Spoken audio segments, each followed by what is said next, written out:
Ladies and gentlemen, boys and girls, children of all ages. Oh my goodness, really? Are you going to start it like that? That's too much? Yes. Way too much. How would you like to start it This out? is a podcast, not a circus. A circus? Ladies and gentlemen, boys and girls. Side note to Ringling Brothers, Barnum and Bailey, I'm available for voiceover. Yes, he is. Mm-hmm. What's the other one? Ringling Brothers? No, the other circus that comes to town. The Universal? Oh, yes, Universal Circus. I'm available for voiceover. And there you have it. The Claires, and we are back with another one. What's up, y'all? And Deidra Deneise is beside me, a.k.a. my beautiful wife. Hey. And I have my so loving husband. Thank you, Kathleen. Mr. Claire. Oh, D2thaC. Yeah, I didn't know how you wanted to be introduced. So like Mr. Well, you do your I'll thing. leave that title to you, ma'am. Oh, that's my schmuggle. You don't A want to little know too that. much. A little too much. Can we focus here? There's somebody in the background like, what? Why schmuggy? No, I was just playing. Okay, you can edit that out. And just when you knew it, that person show. We have another person that lives in this house. Oh. All right, so let's get to it, ladies and gentlemen. This podcast is basically to help you all be a little bit more comfortable in talking about relationships. We're talking about love and talking about God and your relationship with God as well. We try to tie all this in together because it's important that couples understand, not only couples, but singles also understand that it's okay to talk about these things. It's all right to have these good conversations. Sometimes it's hard conversations, but it's good to have these hard conversations so that you understand what it is that you need to do to progress in your life and your lifestyle. Yes, I agree. So, where we starting with? Today's topic I would like to cover love. You know, a lot of times I feel like me and you both have a very similar upbringing. You know, both of us having parents that were married till death, did them part. Having parents that also worked together in ministry. So the way we were raised to see, you know, the best in people, faith, all of these things, you know, it was so good growing up and being spiritual. But it did lead us down a rabbit hole when it came to finding love. Because although we had the spiritual aspect down, we didn't necessarily have the natural side down packed. You know, here's my question. Growing up in the 70s, I'm telling my age. Growing up in the 70s, parents had a certain way of doing things, a certain way of talking about things, and it was one of those, you're a child, stay in a child's place. But what they should have been doing is talking to the child and saying, hey, when you're in a relationship, this is what you do. Right. When you're looking to be in a relationship, this is what you're looking for. If they don't meet those requirements to your standards, then you move on. Right. You don't harbor, you don't hang around, you don't hit, you don't get into an argument with, and you know, and to the point where everybody's in court and now we're getting a divorce. Right. And can I add to that? On top of what are you supposed to be looking for, also where you should personally be before even looking. That right there. You know what I'm saying? Because I'm telling you, a lot of times you start looking for a mate or someone just to fill a void in your life, you know, and that could be my daddy wasn't there void, you know, it could be I've been rejected, you know, void. You know, I don't love myself, so I'm looking for somebody who's going to love me. And people don't realize that, you know, you're only attracting, you know, how you feel about yourself. So if you don't love yourself, you're going to attract people that don't love you either. If you're critical of yourself, you're going to attract people who's critical of you also, because they're just a reflection of how you treat yourself. Exactly. You know, you said something to me the other day that was amazing. Like it blew my mind. I said, why do you treat me so good? Why do you love me so much? And you said, because you love yourself. And I said, wow, I've never heard that. It's like, you were like, you treat yourself well. You love yourself well. I'm not going to fall below that. Well, the thing is that when you are respectful of yourself and you know who you are and whose you are, and you treat yourself in that aspect, and God gives you the power and the ability to love on yourself like that, it shows, it shines. And you know what I'm saying? And don't think that you're not deserving of love. You know what I'm saying? So here's the thing. We've been knowing each other for 24 years. Yes. So day one that I met her, I already had a love for her. He did. Because we shared something in common, which was music. And she reminded me so much of myself, young and rebellious or whatnot. But she had, she had beauty with her too. I was attracted already, but at that time it wasn't, God didn't manifest that this was going to be my wife. Right. Because if we knew it back then, we'd have messed it all up. Right, exactly. It'd have been like linguine over hamburger. It just don't work. That just do not work. See what I'm saying? That don't go together. No bueno. No bueno.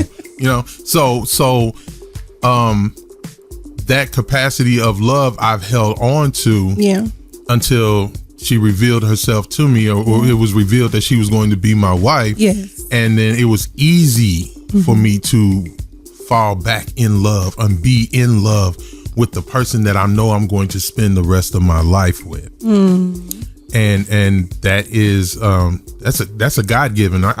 There's no way around that, but it is a God-given, because he knew what he was doing. He knew what he was doing. And one thing that I did is make sure that I was healed before even opening myself back up to a marriage, because what you bring to the marriage is your experiences, your baggage, some people call it, your mindset, all of that. So I wanted to make sure that I was going to, give my marriage the best, just the best that it could be. I wanted to bring the best of me. So I was, someone instructed me to create a list, write down everything you were looking for in your mate. And I've done this list before, and I'm like, that don't work. And I was afraid. And I'm like, I just don't want no man that's going to distract me, and no man that's going to be secretly jealous, and no narcissist, and blah, blah. And God corrected me and said, hey, I only want to know what you want. I don't want to know what you don't want. Tell me only what you want. And that took a level of faith, and I had to go beyond the surface. And it took a little bit of time. So I wrote my list out, and I gave it back to God, and I prayed over it. And God told me, now you need to become this list. Yeah. And I was like, oh my gosh, like what?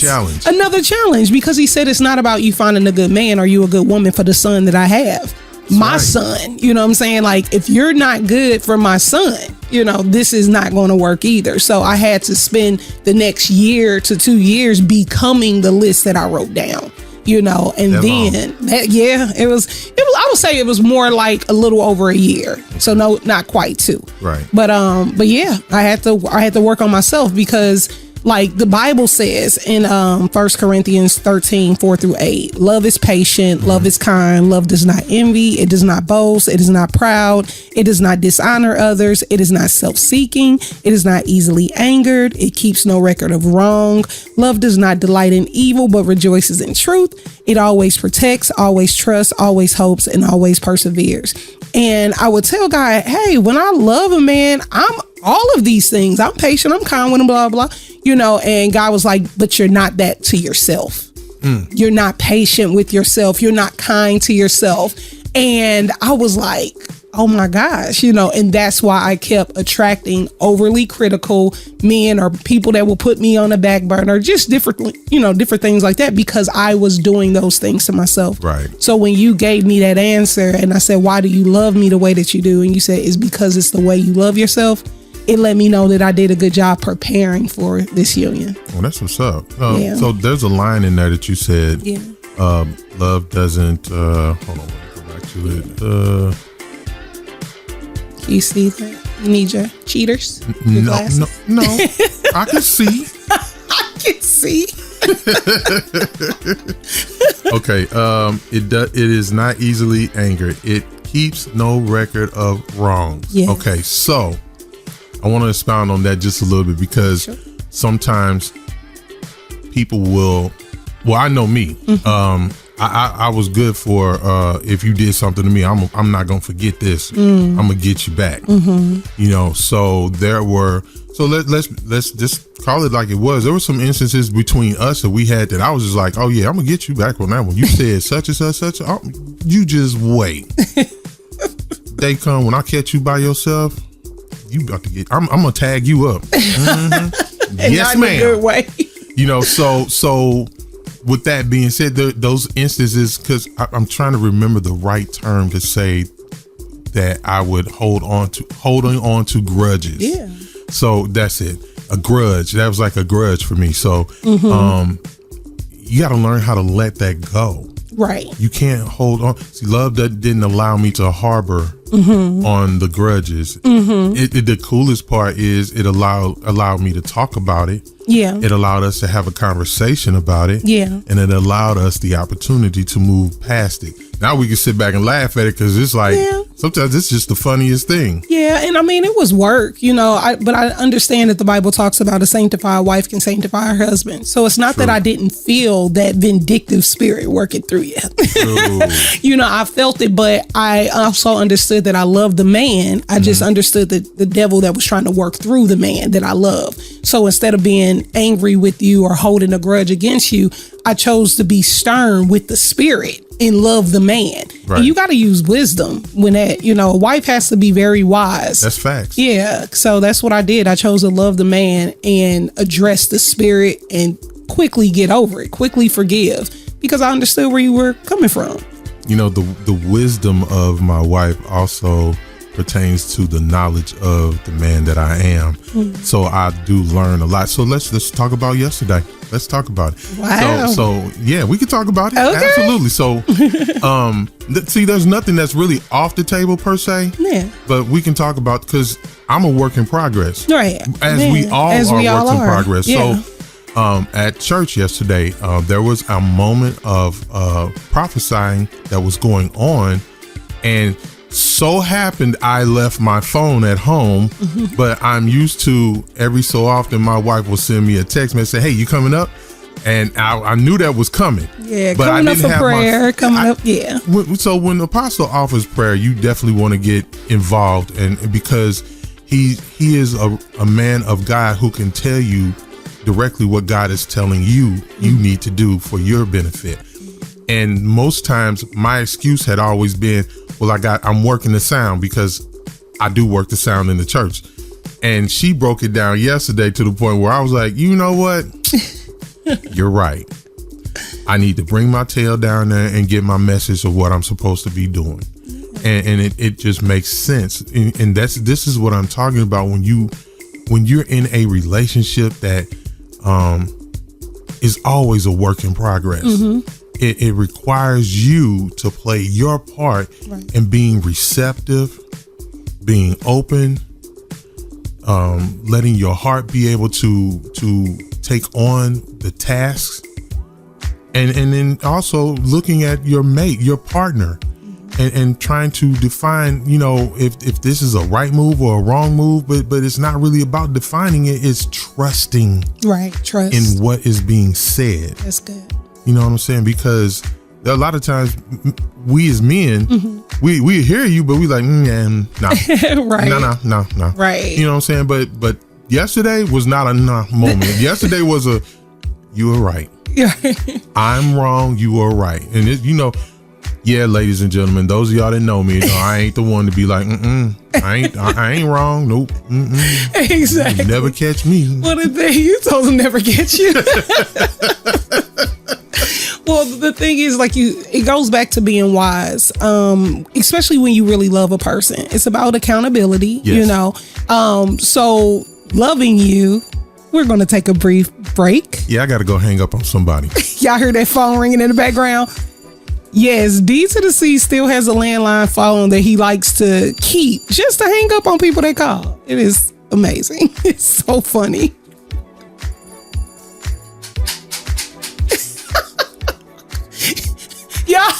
Y'all pray for that man. I know you heard him clicking and hanging up on that person. He said he doesn't get the same satisfaction hanging up on the cell phone. That felt so good. You know, look, if you have an old school phone, like the one that used to hang on the wall with the long cord, there's nothing like the satisfaction of hanging up on somebody and letting them feel your power. So y'all see, you can't do that on a cell phone. It looks funny. Y'all just trying to push the button randomly to hang up. You don't hear anything, but with that click clacking, woo, baby, that I'm telling you. You see how he's still a work in progress. So he can't click clack on me, but he sometimes takes it out on the strangers that call. See, ladies and gentlemen, we like to have fun. I'm just saying that's crazy. Why we offered in the last one the opportunity to say, per se, date us. You know what I'm saying? We like to date couples that like to have fun, that aren't afraid to have conversation. And it doesn't necessarily have to be just couples. It could be somebody who's on a single mission to figure out what it is to find love. You know what I'm saying? Let us help you through our journey. You know what I'm saying? To where it will get you to where you want to be. You know, that's all we offer. It's just, look, the olive branch has been extended. Now, whether you make olive oil or you tell somebody you love juice, that's up to you. So crazy. You know, I'm saying, because if you lip sync it, I love juice. Yeah. I'm trying to think about where we were at. Yesterday. I'm trying to make sure I hold my thoughts for the topic before you went to go click clack on somebody. That's what we're gonna call it, click clack. Click clacking. Shout out to your cousin, click clack. That's right. But no. So, you know, it goes back to a wife having wisdom. You have to have wisdom. When you love a person, you want to put them in the best position to succeed. You know, so I know that. Previously, when I would send those texts and say, hey, babe, why don't you come up for prayer? Hey, babe, why don't you come down to the altar? Hey, babe, why don't you, stand in line or whatever. And you didn't receive it the best. Sometimes it slightly irritated you, like, hey, I'll do it if I feel led. And, or like you said, I'm working, Right. So I didn't want to keep applying that type of pressure. Because God, he calls you, but he doesn't force you. Right. God is a perfect gentleman, and I realize that I reflect him. So I wanted to be gentle. All things will happen over time. It didn't take overnight for us to be who we are today. True. So it's not going to be overnight for us to transform for Christ either. Those are facts. So keeping that in mind, I said, okay, you know what? How about I don't apply that type of pressure? So I realized yesterday when we were talking, and I came back to you after Apostle prophesied over me, and you were guarded because you thought I was going to say, hey, why don't you go get in line? Yeah, I seen her coming back down that aisle. I said, yep, here she comes. It's about to go down. And she's about to blow. And you were so ready to say no. At the end of the day, I'm busy, I'm working. No, I'm not getting in that line. Whatever it was going to be, you were ready to say that. You were guarded. And True. I didn't ask. I just came back there to hug you. Just because I wanted to have some affection at that moment, I guess, right. But you were ready, and I thank God that we're open enough for you to say, man, I saw you coming back there, and I just knew you was gonna ask. Definitely gonna be a topic of conversation last night. And that's what I'm saying though. But when she brought it to me, when she brought it to the table this time, she explained it, and she explained it very well. Where I was like, okay, I received that. Yeah. So what I was explaining was in the Bible, there's Kairos moments, where God is really at work, and we don't. Hold on. Kairos. Kairos. That was moments. the word that she said. Look it up. Is it K-I? K-A-I? Right. R-O-S? Correct. Yeah. Yeah, Kairos. Or R-O-U-S. Yeah, I believe so. No, I think it's OS. I think it's OS. We are on a computer. I can look it up right now. But there are Kairos moments where, God is really at work. And I'm like, in those moments, you don't want the work you do for God to trump God himself. These are special moments where the Holy Spirit is moving, the Holy Spirit is speaking, and you want to get that prayer. You want to be honest. You want to, leave things at the altar, because even though, I got you, babe. Okay, go ahead. Kairos is K-A-I-R-O-S, and it is an ancient Greek word meaning the right or opportune moment. Yes. And these were opportune moments. And I'm not religious, y'all. Me and, D2thaC, he's not religious. But it's like, hey, we have to recognize when God is speaking, when the Holy Spirit is in the room, when the Spirit is there, and jump in, and at times the devil wants to distract us, have you distracted with the work that you're doing, so what I was explaining to him is I said, hey, when those moments are there, come down, what you're doing, and you don't know this, but this is how people can end up still going to hell from the church, because they feel that the work they do for God actually substitute for actually being present with God. Right. And you can't do that. So I said, I'm no longer going to put you in a position or force you or, hey, come on down. I'm just praying that you do feel the Lord pulling at your heart, but don't let the devil distract you with work. Pay attention in service where you realize this is a God moment and you just need to come on and surrender. Very well put. And that's why I received it. Yeah.